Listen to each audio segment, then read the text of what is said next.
Hello dear student, आज एक और इम्पॉर्टेंट सेशन में आप सभी का स्वागत है। तो स्टूडेंट, आज के सेशन में हम लोग बात करेंगे साइंस में चैप्टर नंबर 12, जिसका नाम है विद्युत तथा परिपथ। चलिए शुरू करते हैं चैप्टर को और देख लेते हैं कि विद्युत तथा परिपथ चैप्टर में क्या क्या दिया गया है। सबसे पहले हम लोग बात करेंगे विद्युत सेल के बारे में। चलिए पढ़ लेते हैं। यहाँ पे दिया गया है टार्च के बल्ब को विद्युत विद्युत सेल से मिलती है। जो हम लोग की टार्च की जो बल्ब होती है उसको जो विद्युत मिलती है वो विद्युत सेल से मिलती है। विद्युत सेल का उपयोग विद्युत स्रोत के रूप में अलार्म घड़ी, कलाई घड़ी, रेडियो, कैमरा तथा अन्य युक्तियों में किया जाता है। इसका मतलब ये है कि जो विद्युत सेल है वो हमें टार्च के बल्ब को जलाने में, रेडियो को चलाने में, घड़ी को चलाने में, कैमरा मतलब जितने भी इलेक्ट्रिक चीजें होती हैं उनको चलाने में विद्युत सेल का यूज होता है। आपने यह देखा होगा कि इसके एक ओर धातु की टोपी तथा दूसरी ओर धातु की डिस्क लगी होती है, जिसको हम लोग चक्रिका बोलते हैं। तो देखिए जो विद्युत सेल है, पहले उसको हम लोग फिगर देख लेते हैं। ये क्या है? ये आपके एक विद्युत सेल का फिगर दिया गया है। ये इसमें क्या होता है, जो ऊपरी सिरा होता है, देखिए यहाँ पे क्या है, एक धातु की टोपी लगी हुई है। और जो नीचे का पार्ट होता है, जो चक्र के आकार का होता है, वो इसका चक्रिका कहलाता है। ये रहा इसका चक्रिका। तो देखिए जो आपका धातु की टोपी वाला जो सिरा होता है वो हमेशा पॉजिटिव होता है, जैसा कि आप लोगों को इंडिकेट किया गया है। ये क्या होता है? पॉजिटिव होता है। और जो चक्र वाला भाग होता है, जो डिस्क वाला भाग होता है, वो हमेशा निगेटिव होता है। ये हम लोग याद रखेंगे। यहाँ पे देखा है, क्या आपने विद्युत सेल के ऊपर एक धन चिन्ह तथा एक ऋण चिन्ह देखा है? ये क्वेश्चन है। तो देखिए मैंने आपको बताया कि धन चिन्ह और ऋण चिन्ह कहाँ पे होता है। विद्युत सेल में एक धातु की टोपी धनात्मक सिरा तथा एक धातु की डिस्क ऋणात्मक सिरा। तो जो जो दोनों जो सिरा होती है वो क्या होती है? धातु की बनी होती है, और एक धनात्मक होती है और एक ऋणात्मक होती है। यहाँ पे दिया गया है विद्युत सेल में संचित रासायनिक पदार्थों से विद्युत उत्पन्न करता है। जो सेल होता है उसमें क्या होता है, कुछ केमिकल सब्सटेंस होते हैं जिसकी वजह से जो है विद्युत हमें प्राप्त होती है। जब भी इसके अंदर का जो रासायनिक तत्व है जब वो खत्म हो जाता है तो जो विद्युत होता है वो काम करना बंद कर देता है। जैसे हम लोगों ने देखा होगा, जो घर में टॉर्च जो हम लोग यूज करते हैं उसमें क्या होता है, एक दो सेल लगे होते हैं, उसमें विद्युत सेल लगे होते हैं। उसके बाद क्या होता है, कुछ दिन बाद जो होता है वो लाइट वगैरह जलना बंद हो जाता है या फिर कम हो जाता है, क्योंकि उसमें के जो रासायनिक जो पदार्थ होते हैं, जो केमिकल सब्सटेंस होते हैं, वो क्या होते हैं, खत्म हो जाते हैं। आगे देख लेते हैं। आगे हमारा है प्रकाश उत्सर्जित करने वाले पतले तार को बल्ब का तंतु कहते हैं। ये फिलामेंट जो है वो किसे कहते हैं? तो देखिए हम लोगों ने देखा होगा, जो हमारा तार लगा होता है कुछ इस प्रकार से होता है बल्ब में। एक इधर जाता है और एक डायरेक्ट जाता है नीचे, और इसके बीच में क्या होता है, एक आपको तार दिखाई देता है जो कुछ इस प्रकार से लगा होता है, इस प्रकार से। तो ये जो तार है उसको हम लोग क्या बोलते हैं? तंतु बोलते हैं। यही जो तार है इसको हम लोग बोलते हैं तंतु। ये क्या होता है, दो मोटे तारों, ये एक मोटा तार आपका हो गया और एक दूसरा मोटा तार हो गया, इसी के बीच में जुड़ा होता है। अगर ये तंतु जो होता है वो टूट जाता है तो जो विद्युत होता है, जो हमारा बल्ब होता है, हम लोग बोलते हैं फ्यूज हो गया। तो ये क्या होता है, विद्युत धारा की जो प्रवाह होता है उसको रोक देता है अगर ये तंतु टूट जाएगा तो। आगे पढ़ लेते हैं। आगे हमारा दिया गया है कि यह तंतु दो मोटे तारों के बीच लगा होता है। तो मैंने आपको दिखाया क्या है, दो मोटे तार यहाँ पे है और उनके बीच में ही ये लगा हुआ है। ये मोटे तार तंतु को आधार प्रदान करते हैं। इन मोटे तारों में से एक मोटा तार बल्ब की सतह पर धातु के ढांचे से जुड़ा हुआ होता है। दूसरा मोटा तार आधार केंद्र पर धातु की नोक से जुड़ा होता है। जैसे मैंने पहले बताया कि एक तो सिरा हमारा क्या है, यही धातु के ढांचे से जुड़ गया है, और दूसरा क्या है, नीचे आधार तक जा रहा है। अब इसको हम लोग बल्ब में देखेंगे कि ये किस प्रकार काम कर। तो ये देखिए, ये आपका एक हो गया मोटा सिरा, और दूसरा जो सिरा है वो कहाँ गया, नीचे गया है, इस प्रकार से ये नीचे गया है। अब जो हमारा फिलामेंट है, जो हमारा तंतु है, वो क्या है, बीच में लगा हुआ है। ये आप देख सकते हैं, ये जो फिलामेंट है वो क्या है, बीच में लगा हुआ है, कुछ इस प्रकार से।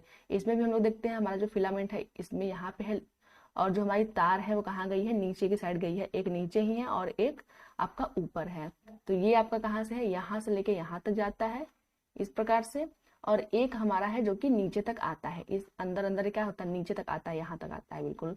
तो यही बोल रहा है, दूसरा जो मोटा तार होता है वो आधार केंद्र पर धातु की नोक से जुड़ा होता है। आगे देख लेते हैं। आगे हमारा है बल्ब के आधार पे धातु का ढांचा तथा धातु की नोक। बल्ब के दो टर्मिनल हैं। तो जो बल्ब का एक धातु का जो ढांचा है और जो एक धातु की जो नोक है वो क्या है, बल्ब के दो टर्मिनल है। जैसे एक पॉजिटिव टर्मिनल हो गया और एक निगेटिव टर्मिनल हो गया। ये है कि ये दोनों टर्मिनल इस प्रकार लगाए जाते हैं कि ये एक दूसरे को न छुए। घरों में उपयोग होने वाले विद्युत बल्बों की भी ऐसी ही संरचना होती है। तो जो हमने अभी एग्जाम्पल देखा वो क्या था, हमारे घरों में यूज होने वाला विद्युत बल्ब था। आगे एक चेतावनी दी गई है, उसको पढ़ लेते हैं हम लोग। यहाँ पे है कि जो विद्युत सेल है, विद्युत सेल के 2 टर्मिनलों से जुड़े तारों को स्विच तथा बल्ब जैसी युक्ति को बीच में जोड़े बिना आपस में कदापि न मिलाएं। देखिए इसका क्या मतलब है, सपोज करते हैं ये हमारा क्या हो गया, एक विद्युत सेल हो गया, ये हमारी क्या है, एक बैटरी है। बैटरी में क्या होता है, 2 पार्ट होते हैं। एक आपको क्या दिखाई देता है, एक आपको दिखाई देता है ये हो गया धातु की टोपी, और एक आपका हो गया धातु की डिस्क।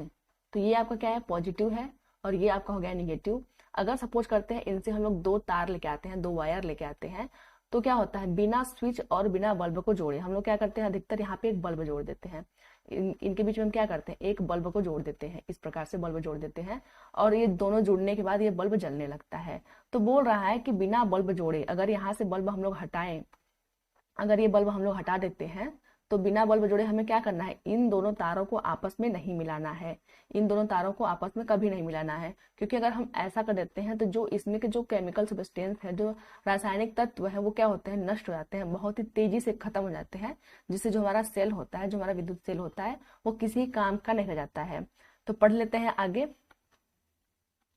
दिया गया है कि कदापि न मिलाएं, क्यों, क्योंकि यदि आप ऐसा करेंगे तो विद्युत सेल के रासायनिक पदार्थ बड़ी तेजी से खर्च हो जाएंगे और सेल कार्य करना बंद कर देगा। तो इसलिए हमें क्या करना चाहिए, बिना स्विच और बिना बल्ब जोड़े यहाँ पे हम लोग कोई भी युक्ति लगा सकते हैं। यहाँ पे हम लोग एक स्विच भी लगा सकते हैं, यहाँ पे कोई बल्ब भी लगा सकते हैं। तो बिना बल्ब लगाए हम लोग को दोनों को टर्मिनल को नहीं जोड़ना है।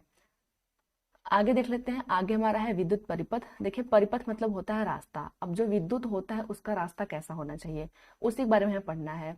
तो यहाँ दिया गया है विद्युत सेल के 2 टर्मिनल, टर्मिनल मतलब होते हैं 2 किनारे, ये किनारा और इस किनारे की बात कर रहा है ये। तो 2 टर्मिनल के बीच विद्युत प्रवाह विद्युत धारा के संपूर्ण पथ को दर्शाता है। तो ये क्या है, जब भी हम लोग किसी वायर से इसको ऐड करते हैं, किसी बल्ब को लगाते हैं, तो क्या होता है, जो पॉजिटिव जो इसका टर्मिनल है उससे जो धारा होती है वो बहते हुए निगेटिव टर्मिनल की तरफ आती है। ये जो प्रवाह होता है वो हमेशा ऐसे ही होता है, और आपको एग्जाम में पूछ सकता है कि जो धारा प्रवाह होती है क्या वो पॉजिटिव से निगेटिव होती है या फिर निगेटिव से पॉजिटिव होती है। तो हमें क्या कहना है, पॉजिटिव से निगेटिव की तरफ होती है। यहाँ दिया गया है बल्ब केवल तभी दीप्त होता है जब परिपथ में विद्युत धारा प्रवाहित होती है। देखिए जो हमारा जो ये बल्ब लगा हुआ है ये तभी जलेगा जब इसमें धारा प्रवाहित होगी। आगे देख लेते हैं विद्युत धारा की दिशा विद्युत सेल के प्लस टर्मिनल से लेकर माइनस टर्मिनल की ओर होती है। जैसे मैंने आपको पहले बताया क्या होता है, प्लस टर्मिनल से लेकर माइनस टर्मिनल की ओर होता है। अब देखिए यहाँ पे कुछ फिगर दिए गए हैं जो कि एनसीईआरटी से ले लिए गए हैं। यहाँ पे है कि परिपथ जो होता है, जो रास्ता होता है, जब तक वो परिपथ पूरा नहीं होगा विद्युत जो बल्ब हमारा है वो नहीं जलेगा। जैसे यहाँ पे क्या है, ये हमारा पॉजिटिव टर्मिनल है और ये नेगेटिव टर्मिनल है। अब यहाँ से जो धारा है वो चलना शुरू की और बीच में बल्ब है, फिर उसके बाद ये जो धारा है इस प्रकार से आ रही है। तो इसका मतलब है कि जो विद्युत धारा है उसका पूरा रास्ता साफ है, बिल्कुल जो परिपथ है वो पूरा है। तो इसका मतलब ये बल्ब तो जल रहा है। दूसरा हमारा है, अभी धारा यहाँ से बहना शुरू होती है और ये क्या होती है, निगेटिव टर्मिनल के पास पहुंच ही नहीं पाती, क्योंकि यहाँ पे क्या है, खाली स्थान है इतना। तो ये क्या है, परिपथ पूरा नहीं है, इसलिए जो बल्ब होता है वो नहीं जलता है।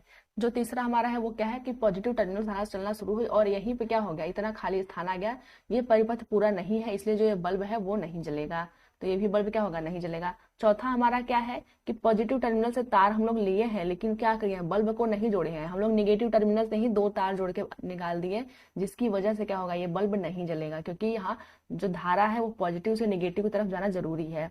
अगला हमारा है कि हम लोग पॉजिटिव की साइड 2 तार लेकर के जोड़ दिए, तो इससे भी जो बल्ब होती है वो नहीं जलती है, क्योंकि जो परिपथ है वो पूरा नहीं है। अब देखिए कुछ लोग बोलेंगे कि जो परिपथ है पूरा है, जैसे कि यहाँ से धारा चलना शुरू हुआ और बीच में हमें बल्ब मिला है, उसके बाद जो धारा होती है इधर से चलते हुए इधर आती है। लेकिन आप लोग ये ध्यान रखिएगा कि जो दोनों धारा है वो पॉजिटिव से निकल भी रही है और पॉजिटिव में जा भी रही है, इसलिए कभी भी ये बल्ब नहीं जलेगा।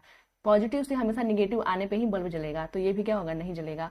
अगला ये है कि यहाँ से धारा चलना शुरू होती है और बीच में क्या होता है, बीच में उसको बल्ब मिलता है और फिर इस तरह से धारा मुड़ के निगेटिव टर्मिनल की तरफ जाती है। तो इसका मतलब यह है कि ये जो बल्ब है वो जलेगा। तो ये आपको एनसीईआरटी में फिगर दिया गया था। आगे देख लेते हैं फ्यूज क्या होता है, फ्यूज किसे कहते हैं। जैसे हम लोग घर में क्या बोलते हैं कि बल्ब जो है वो फ्यूज हो गया, जो फ्यूज है वो कॉमन वर्ड है, तो देख लेते हैं इस बारे में फ्यूज क्या होता है और क्यों होता है।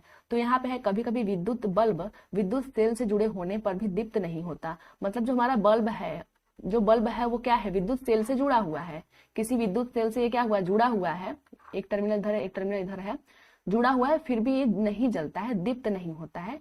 ऐसा बल्ब के फ्यूज होने के कारण हो सकता है।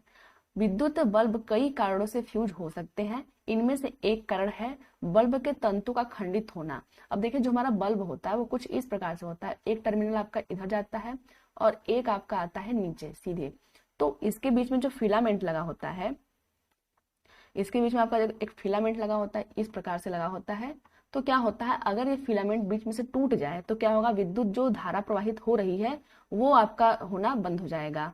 नहीं, क्योंकि जो विद्युत धारा होती है उसका परिपथ पूरा होना चाहिए। जिधर से विद्युत निकलती है, विद्युत धारा, उधर से होते हुए पूरा परिपथ उसका पूरा होना चाहिए, कहीं से भी बीच में ब्रेक डाउन नहीं होना चाहिए। उसकी वजह से क्या होता है, हमारा बल्ब जो है वो नहीं जलता है। तो यहाँ पे दिया है बल्ब के तंतु का खंडित होना भी एक कारण हो सकता है फ्यूज होने का। और अधिकतर जो फ्यूज होने का जो कारण होता है वो यही होता है, बल्ब का जो तंतु होता है, जो फिलामेंट होता है, वही टूट जाता है। आगे देख लेते हैं जो कारण है वो क्या हो सकता है। बल्ब का तंतु तंतु जो होता है खंडित होने के कारण विद्युत सेल के टर्मिनलों के बीच विद्युत धारा का परिपथ टूट जाता है, इसलिए फ्यूज बल्ब के तंतु से विद्युत धारा प्रवाहित न होने के कारण यह दीप्तिमान नहीं होता है। आगे हम लोग बात करेंगे विद्युत स्विच के बारे में। विद्युत स्विच क्या होता है, तो देखिए स्विच जो वर्ड है वो आप लोग भली भांति परिचित होंगे।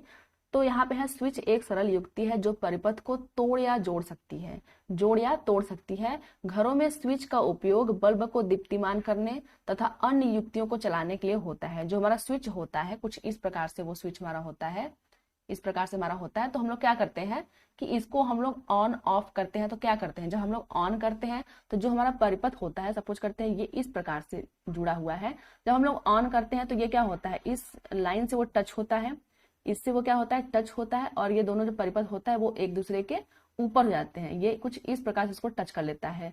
तो ये जो हमारा बल्ब होता है वो ऑन जाता है। जब हम लोग ऑफ करते हैं स्विच को तो ये जो आपका जो टच है वो क्या होता है, दूर हट जाता है, इस प्रकार से दूर हट जाता है, इसलिए जो हमारा परिपथ होता है टूट जाता है और जो हमारा बल्ब होता है वो ऑफ जाता है। तो जो स्विच होता है वो क्या है, परिपथ को जोड़ या फिर तोड़ सकती है, सिर्फ इसका इतना काम होता है। आगे हमारा है विद्युत चालक तथा विद्युत रोधक। देखिए जैसा नाम है विद्युत चालक, चालक मतलब होता है चालन करना और रोधक मतलब होता है विद्युत को रोक देना। तो यहाँ पे दिया है कुछ पदार्थ अपने अंदर से विद्युत धारा का प्रवाह होने देते हैं। जो पदार्थ विद्युत धारा का प्रवाह होने देते हैं उन्हें विद्युत चालक कहते हैं। जैसे बहुत सारे ऐसे धातुएं होती हैं जो अपने अंदर से जो धारा है, विद्युत धारा है, उसको जाने देती हैं, तो हम लोग उसको क्या बोलेंगे, विद्युत चालक बोलेंगे। बहुत सारे ऐसे मटेरियल होते हैं जो विद्युत का चालन अपने अंदर से नहीं होने देते हैं, उसको हम लोग क्या बोलेंगे, विद्युत रोधक बोलते हैं। जैसे मान लीजिए कोई प्लास्टिक है, हम लोग क्या करते हैं, प्लास्टिक का स्विच बनाते हैं। क्यों बनाते हैं, क्योंकि वो क्या करता है, विद्युत को रोक देता है ताकि हमको झटके ना लगे लाइट के। तो इस प्रकार से ये हो गया। आगे आपका एक टेबल दिया गया है, इसमें हम लोग देखते हैं कौन सी चीज विद्युत चालक है और कौन सा विद्युत रोधक है। यहाँ पे दिया गया स्विच के स्थान पे उपयोग की गई वस्तु। अगर हम लोग स्विच जो होता है, स्विच क्या होता है, प्लास्टिक का बना होता है। अगर उसके स्थान पर अगर हम लोग चाबी का यूज करते हैं, चाबी क्या है, एक धातु है, तो क्या बल्ब जलता है, तो हाँ बल्ब क्या होगा, जलेगा। दूसरा है रबड़, जिसको हम लोग इरेजर बोलते हैं। रबड़ क्या है, जिसका पदार्थ का बना है वो रबड़ है। और क्या बल्ब जलता है, तो बल्ब कभी जलेगा नहीं, क्योंकि जो रबड़ होता है वो नॉन कंडक्टर होता है, कुछ अलग होता है। अगला हमारा स्केल, जो स्केल होता है वो भी क्या होता है, प्लास्टिक का बना होता है। और जो प्लास्टिक होती है वो क्या है, बल्ब को जलने देगी, तो नहीं, यहाँ पे हम लोग लिखेंगे बल्ब नहीं जलेगा। अगला हमारा है माचिस की तीली। तो देखिए जो माचिस तीली होती है वो लकड़ी की बनी होती है, और लकड़ी क्या होता है, अपने अंदर से विद्युत धारा को प्रवाहित नहीं होने देता है, विद्युत रोधी है, तो जो बल्ब होता है वो नहीं जलेगा। आगे हमारा है कांच की चूड़ी। तो देखिए जो कांच होता है वो क्या होता है, विद्युत का चालन नहीं करता है, तो इसलिए बल्ब जो होता है वो नहीं जलता है, यहाँ पे लिख देते हैं नहीं। इसको हम लोग याद रखेंगे। जो कांच है वो थोड़ा देखने में थोड़ा अजीब लग रहा है, लेकिन कांच क्या है, वो नॉन कंडक्टर है। आगे देख लेते हैं हम, लोहे की जो कील होती है वो धातु की बनी होती है, और अगर धातु की बनी है तो उसमें से क्या होगा, विद्युत चालन होगा। तो यहाँ पे हम लोग लिख लेते हैं हाँ। तो फ्रेंड्स ये तो थी आज की वीडियो। आई होप कि आज की वीडियो से कुछ आपको आइडिया लगा होगा। इसके बारे में हम लोग और भी डिस्क्राइब करेंगे आगे कुछ चैप्टर्स में, जो कि आपके अपर लेवल के क्लासेस में दी गई हैं। चलिए आज वीडियो में सिर्फ इतना ही, मिलते हैं फिर किसी वीडियो में, तब तक के लिए धन्यवाद।